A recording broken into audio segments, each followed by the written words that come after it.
pemula kata. Muhammad Asyahin ingin bercerita di sesi buku yang saya suka. Nama saya Muhammad Asyahin bin Muhammad Syuhaidi. Saya pelajar tahun 5 di sekolah SK Felda Jangka 9. Kod sekolah saya ialah CVA 9118. Saya menjawat jawatan pengawas di sekolah. Salah satu hobi saya ialah membaca buku.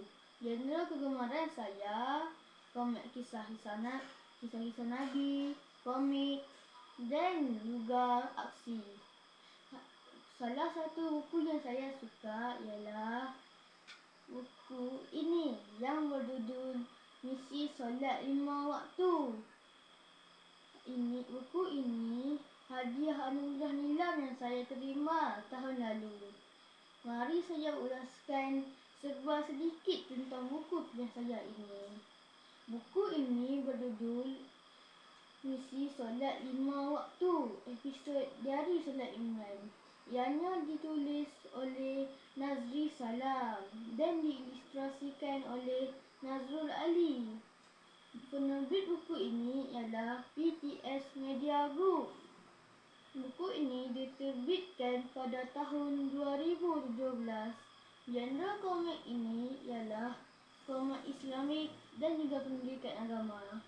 Buku ini mempunyai 144 halaman, sesuai untuk anak-anak, remaja dan ibu guru dan ibu bapa. Buku ini mengisahkan seorang pelajar yang sekolah rendah yang tidak pernah solat yang bernama Imran.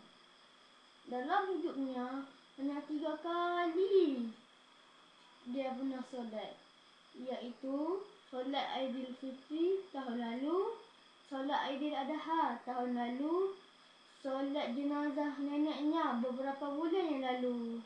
Suatu hari, Ustaz Azhar, iaitu guru agama yang baru, yang tegas dan terkenal dengan rotan sebagai alat motivasi, mengumumkan akan mengadakan ujian amali solat.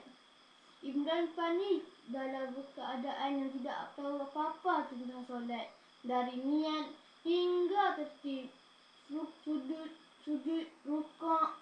Dia hanya mempunyai masa seminggu untuk belajar semuanya. Dari situlah bermula usaha gigih dengan bantuan sahabat, buku panduan dan keberanian.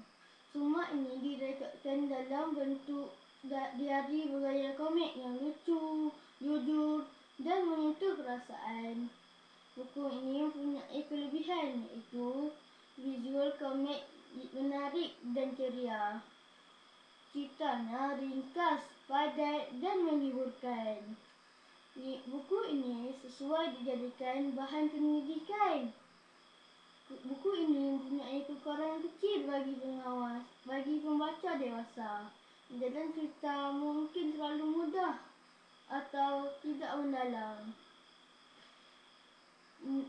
Komik kisah Imran ini jelas mesej yang ingin dibawakan ialah solat itu penting, tapi semua orang bermula dari tidak tahu.